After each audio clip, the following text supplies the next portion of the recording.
वह शुभ कर्म का बंध उनको उस भोग भूमि में सुख प्रदान करता है।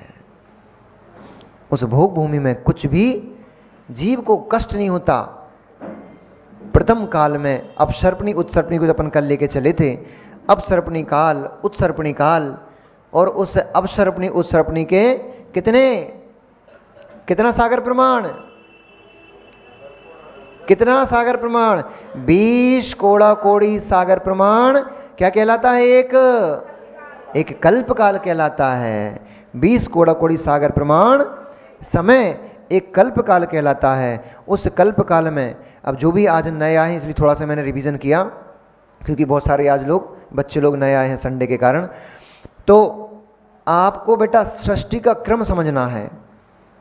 आज राम कथा के माध्यम से भगवान महावीर स्वामी ने उपदेश दिया, और उसी उपदेश को गणधर परमेष्ठी गौतम स्वामी राजा श्रेणिक को प्रेषित कर रहे हैं। राजा श्रेणिक को बता रहे हैं कि हे राजा श्रेणिक, जैसा तुम राम का चरित्र जानना चाहते हो तो मैं राम का चरित्र तुमको कहूँगा, लेकिन वे राम कब उत्पन्न हुए और उस काल तक पहुंचने से पहले और कौन कौन से कालों का वर्णन हो चुका, कौन कौन से काल व्यतीत हो चुके, इसलिए सारी कथा को कहने से पहले मुझे, जैसे कल मैंने उदाहरण दिया था, मैंने नहीं, आचार्य भगवंत रविशरण स्वामी ने जैसे कल एक उदाहरण दिया था कि अगर बहुमंजिला इमारत तैयार करनी है, बहुमंजिला भवन तैयार करना है, तो उसके लिए नींव मजबूत करना पड़ती है, बेस मजबूत करना पड़ता है, नहीं तो भवन धस जाता है।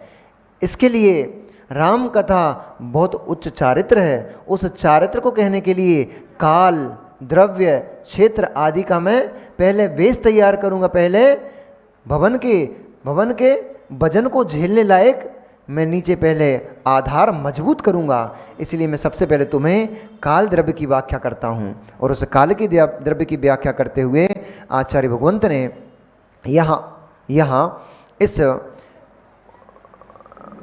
भरत क्षेत्र में काल के परिवर्तन के रूप में 2 काल बताए। जैसे कृष्ण पक्ष और शुक्ल पक्ष चलते हैं, उसी तरह से यहाँ क्षेत्र में अपसर्पणी और उपसर्पणी रूप 2 काल प्रवाहमान रहते हैं। जैसे कृष्ण पक्ष के बाद शुक्ल पक्ष आता है, पता है आप लोगों को क्या?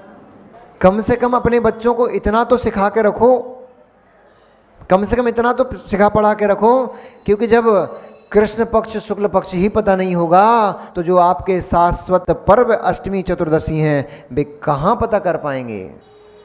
कम से कम इतना तो इनको बता के रखो।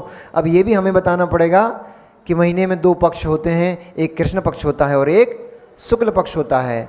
कृष्ण पक्ष में अंधियारी रहती है, शुक्ल पक्ष में उजियाला रहता है।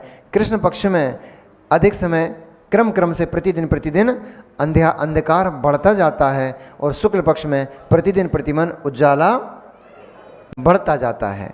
ऐसे ही जैसे कृष्ण पक्ष में अंधकार बढ़ता जाता है, शुक्ल पक्ष में कम होता जाता है, अंधकार और उजाला बढ़ता जाता है, ऐसे ही अवसर्पणी काल में काल क्रम से सभी ऊंचाई, सुख और वैभव आदि सभी घटता जाता है, और उत्सर्पणी काल में यही सब चीज़ें धीरे धीरे वृद्धिंगत होती जाती हैं, बढ़ती जाती हैं।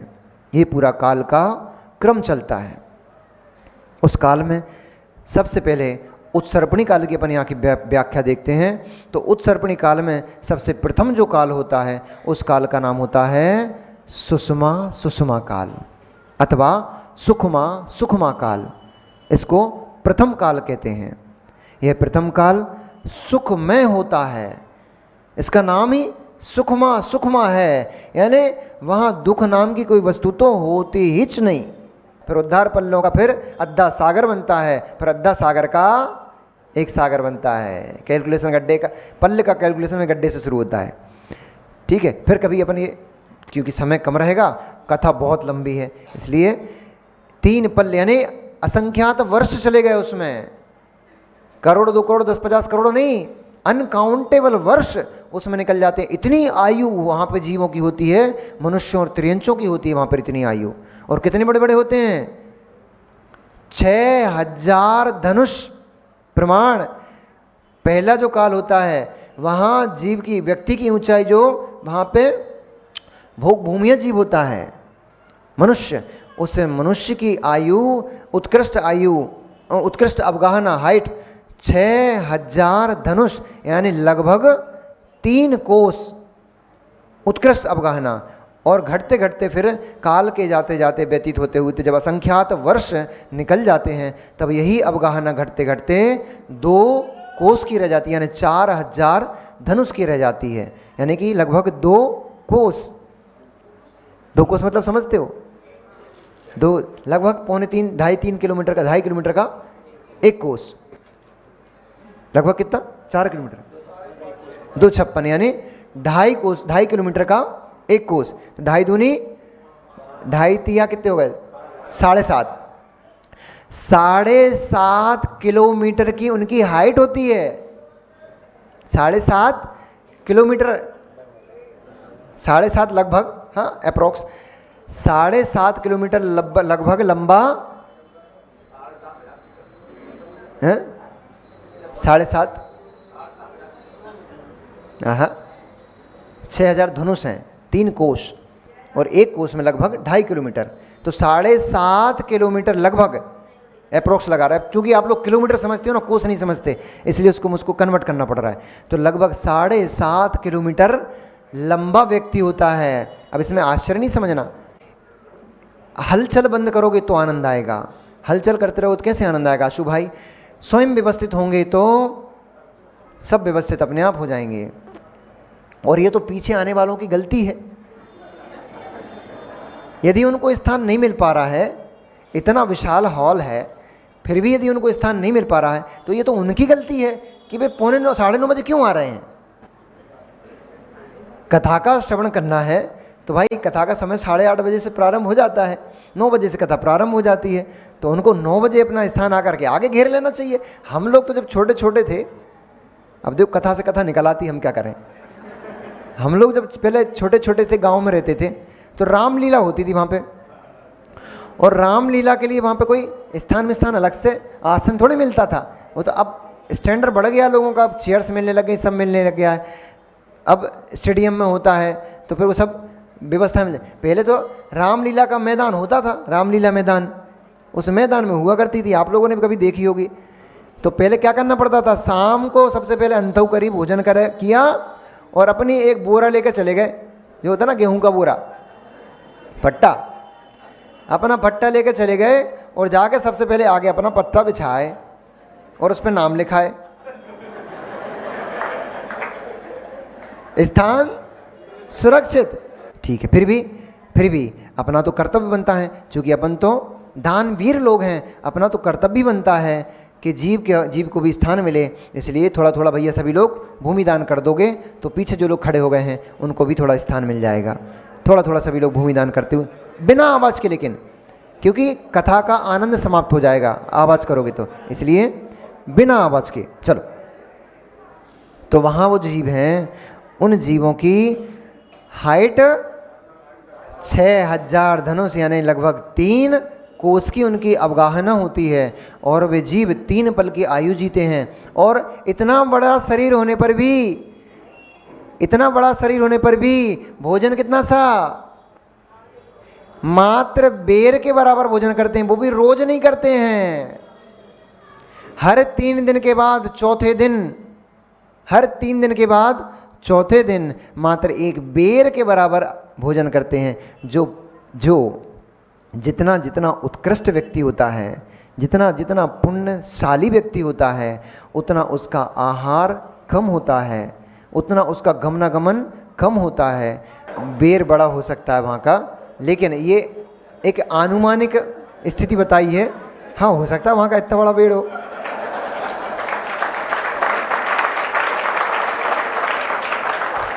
पुनः फिर भी उसकी अवगाहना को देखते हुए उसके लिए बहुत अल्प भोजन है, वो भी 3 दिन में। क्यों? क्योंकि जो उत्कृष्ट पुण्यात्मा जीव होते हैं उनका आहार कम होता है, उनका निहार कम होता है, उनका विहार कम होता है। तत्वर सूत्र में आप पढ़ते हो, देवों के लिए पढ़ते हो कि जैसे जैसे उपरिम जाति के देव होते हैं, प्रविचार कम हो जाता है, उनकी वासनाएं अपने आप कम हो जाती हैं। अपने आप क्यों हो जाती हैं? क्योंकि पुण्य करके गए हमेशा।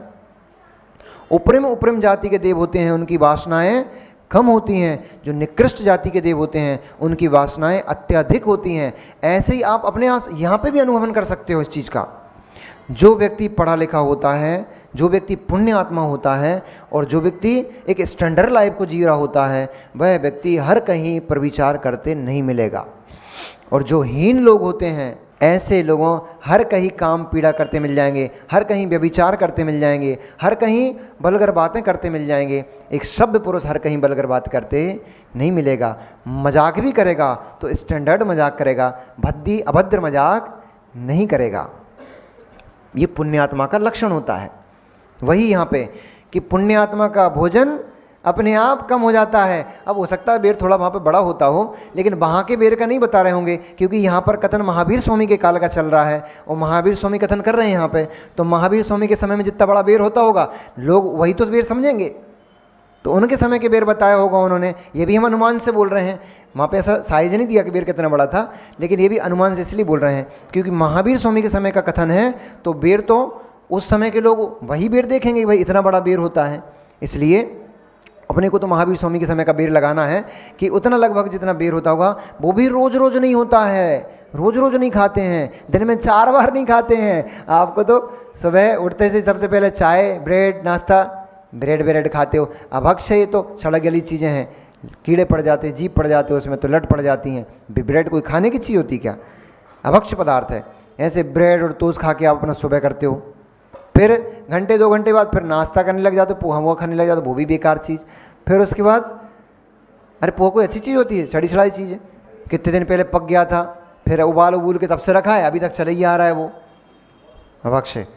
फिर भी अब कई लोग तो वो छोले का पोहा बनाने लग गए। छो फिर भोजन नाश्ता कर लिया, फिर 2-3 घंटे बाद 10-11 बज गए, फिर भोजन चाहिए, फिर दोपहरिया में दोपहरिया चाहिए, फिर शाम को चाय पानी चाहिए, नाश्ता चाहिए, फिर अंतऊ चाहिए, फिर अंतऊ के बाद और कसर रह गई तो फिर रात में बिहारू चाहिए, और सोते सोते तो 1 गिलास दूध और पानी तो आखिरी में चाहिए ही चाहिए। कितना खाते हो, कितना खाते हो, ये सब इतना खाते हो, जाता कहाँ है? हीन पुण्य वाले जीवों का यही लक्षण होता है। हीन पुण्यात्मा जीव बहुत बार भोजन ग्रहण करेगा, बहुत बहुत सारा भोजन करेगा, फिर जब मल त्यागने जाएगा तो वहाँ पे भी बहुत सारा रख के आएगा। ये हीन पुण्य वाले जीवों की दशा है। पुण्यात्मा जीव भोजन कम ग्रहण करता है, मल का विसर्जन भी कम करता है। अधिकतम संडासे में बैठना किसको अच्छा लगता है? बहुत सारे लोग, तुम्हारे भैया लोग, उसके बिना उनकी उतरती नहीं। पहले घिस्सा खाएंगे, अरे मल के स्थान पर बैठ के भोजन कर रहे हो, शर्म नहीं आती है? और पहले तो वो खाने योग्य चीजें नहीं है, फुक्की लगा रहे हैं मल के स्थान पर बैठ के, वहां जलपान चल रहा है, और माँ थाली में थोड़ा सा कुछ रख देगी, इधर का उधर हो जाएगा तो चिल्लाओ, थाली फेंकोगे, और वहाँ संडासे की सीट पे जाके बैठ के वहाँ गुटखा खाते हो, चबाते हो उसको। शर्म नहीं आती क्या? जिन जिन को आती हो आज से गुटखा का त्याग कर दो, नहीं आती हो तो फिर आप क्या कर सकते? नहीं आती तो ऐसे बेशरम लोग भी किस काम के? फिर कि भरी सभा में बेइज्जती करी जा रही है, भरी सभा में बेइज्जती करी जा रही है, तब भी इतने बेशरम कि शर्म ही ना आ रही। अब ठीक है, जिनको शर्म आए वे आज से गुटखे का त्याग कर देना, उसको तो घोड़ा गधे भी नहीं खाते हैं, हमारे खाने की चीज़ है क्या वो? इसलिए आज से उनका त्याग कर देना। तो ऐसा वे जीव बहुत अल्प भोजन, मात्र जो उत्तम भोग भूमि जीव होते हैं, मात्र बेर के बराबर भोजन, वो भी 3 दिन में 1 बार, चौथे दिन भोजन ग्रहण करते हैं, वो भी इतना सा भोजन करते हैं, उनका निहार नहीं होता है। और उस क्षेत्र का वातावरण इतना सुंदर वातावरण, इतना रमणीक वातावरण होता है। अब सोचो कि मौसम अच्छा हो जाता, थोड़ा बारिश का जब मौसम हो जाता है, हल्की हल्की बूंदाबांदी हो रही हो, हल्की हल्की फुहार गिर रही हो, और भूमि पूरी हरी भरी हो गई है, चारों तरफ एकदम हरियाली फैल गई है, और झरनों से, पहाड़ों के ऊपर से जल प्रपात हो रहा है, झरने झर रहे हैं, और चारों तरफ जहाँ देखो कहीं से हिरण भागते दिखाई दे रहे हैं, कहीं से, और जंगली छोटे छोटे जो सुंदर सुंदर खरगोश आदि जानवर हैं वे सब इधर उधर विचरण करते दिखाई दे रहे हैं। ऐसे रमणीक स्थान पर जाकर के आपको आनंद की अनुभूति होती है कि नहीं होती है? जाते हो ना आप लोग देखने, 1 घंटे 2 घंटे का उस आनंद को देखो कि इतने अच्छा रमणीक कोई स्थान हो जाता है, थोड़ी सी फुहार होती है, फिर तुरंत भैया की बाइक निकलती है लॉन्ग ड्राइव के लिए, आनंद आता है। ऐसा वातावरण उत्तम भोग भूमि में हर समय बना रहता है। वापिकाओं और नदियों का जल, तालाबों का, सरोवरों का जल अत्यंत निर्मल स्वच्छ होता था, और कैसा गन्ने ईख की तरह मिष्ट होता था, गन्ने की तरह मिष्ट होता था, दुग्ध की तरह स्वच्छ होता था। वहाँ बर्फबादी आदि नहीं होती हैं। आप लोगों को टेंशन लगी रहती है कि भैया अतिवृष्टि नहीं हो जाए, पानी गिर जाएगा, बाढ़ आ गई तो क्या होगा। अभी देखो जगह जगह कहीं कहीं बाढ़ आ रही हैं, बह रहे हैं, नगर के नगर, भवन के भवन बह गए। कहीं कहीं जगह तो अभी सुनने में आया कि सपाट ही हो गया, मैदान ही हो गया, पूरा गांव ही मैदान हो गया। तो ऐसी अतिवृष्टि वहाँ पे नहीं होती है, ना अल्पवृष्टि होती है। ऐसा भी नहीं कि बारिश ही नहीं हो रही तो ये छिपी टोला में बारिश ही नहीं हो रही है तो गर्मी पड़े जा रही है, ऐसा भी वहाँ पे वातावरण सुरम्य वातावरण होता है। वहाँ ना वृष्टि होती है, ना गर्मी पड़ती है, ना अधिक शीत होती है, वहाँ तो सम मौसम होता है और आनंदप्रद मौसम होता है। और वहाँ पर जो जन्म लेते हैं, कल मैंने जैसे बताया था कि वहाँ पर जो जीव जन्म लेते हैं वे कैसे माता पिता से युगल रूप में जन्म लेते हैं, एक लड़की और एक लड़के के रूप में युगल रूप में जन्म लेते हैं। और जैसे ही उनका जन्म होता है, पिता को छींक आती है और माँ को जवाई आती है, उनका मरण हो जाता है। आयु पूर्ण करके, अल्पायु नहीं होती उनकी, अकाल में नहीं मरते हैं। अंतिम समय में जब उनका मरण समय निश्चित हो जाता आ जाता है, अंतिम समय में उनको पुत्र पुत्री की उत्पत्ति होती है। बाकी पूरे समय में उत्पत्ति एक ही बार होती है, बार बार भी नहीं होती है। तो पुत्र पुत्री को जन्म देते हैं और दे करके वे दोनों युगलिया मृत्यु को प्राप्त हो जाते हैं। मर करके कहाँ जाएंगे? पूरे जीवन भर उन्होंने कितने सारे भोग डाले, कितने सारे उन्होंने रमणीक के स्थान घूम डाले, कितने कितने स्थानों में उन्होंने घूमा, मरकर कहाँ जाते हैं वे जीव? अब सब लोग सोच रहे हैं इतना सब करा तो नरक जाएंगे।